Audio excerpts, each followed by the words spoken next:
across the preparation for this and across my years of thinking about assessment, here are some of the best practices in assessment. It needs to develop student ability to review their own progress towards a goal and extend their skills and knowledge to achieve them. So best practice is about student learning as much as it's about telling us what students know. It needs to include realistic contexts and scenarios to challenge students to apply their knowledge and skills in the places where they will go and be, so that they're actually practicing what they will do professionally, and they're able to see how what they're learning with us actually does apply out there. It needs to challenge students to try different approaches and to solve diverse problems.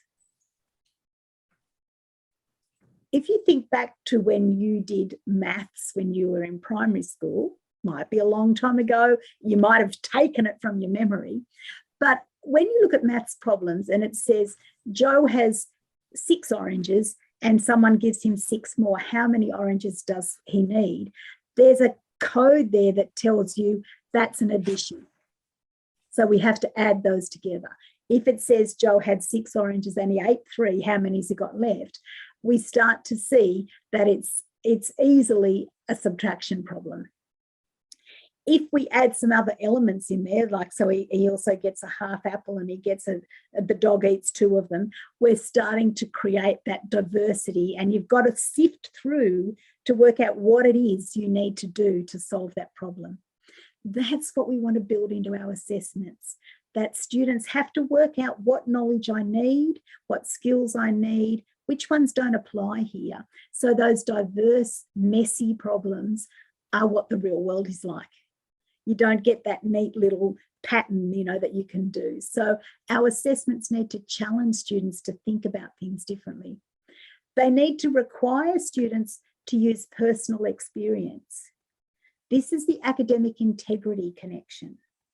That if what we're asking students to do is to connect it to something that is their own, in theory, it reduces the chance for cheating or copying or getting someone else to do it for you. Now, I know that that's not always so, but by getting them to connect to what they're doing and who they are, there's less chance for them to be able to just find it somewhere else and pull it in. If we include an oral component where we're actually able to ask them questions about their understanding, or to think about, well, can you explain that in other words? Again, it reduces the chance of cheating, because they're sitting right there in front of you or in front of someone else, and they've got to talk for what they've got there. So thinking about the types of assessment that reduce that is part of best practice in assessment.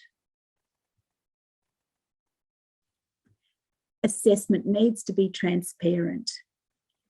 One of my favourite terms is no secret teacher business. If you've had things with me, you've heard me use that before.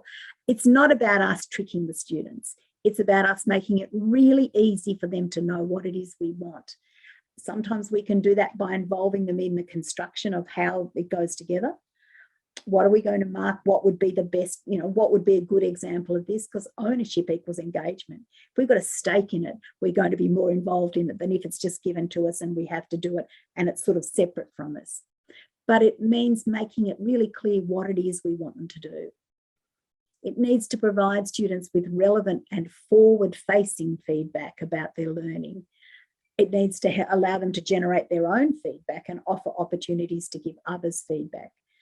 In the second presentation session, when we have Michael Henderson talking about feedback, that will be a focus on that, how it is that we can use feedback to really support students in understanding where they need to go next. Assessment needs to be inclusive. Best practice assessment means that every student can access the task or the type of task that shows that learning. But of course, it needs to be manageable for both students and for academics. So the more complex we get in the assessment task, sometimes the more hard it is to manage the marking level of it. And so we have to think about what would be the biggest idea, but then make sure that we check on its manageability. How are we going to get this marked? How are we going to be able to see that it does what we need it to do? Can students manage it?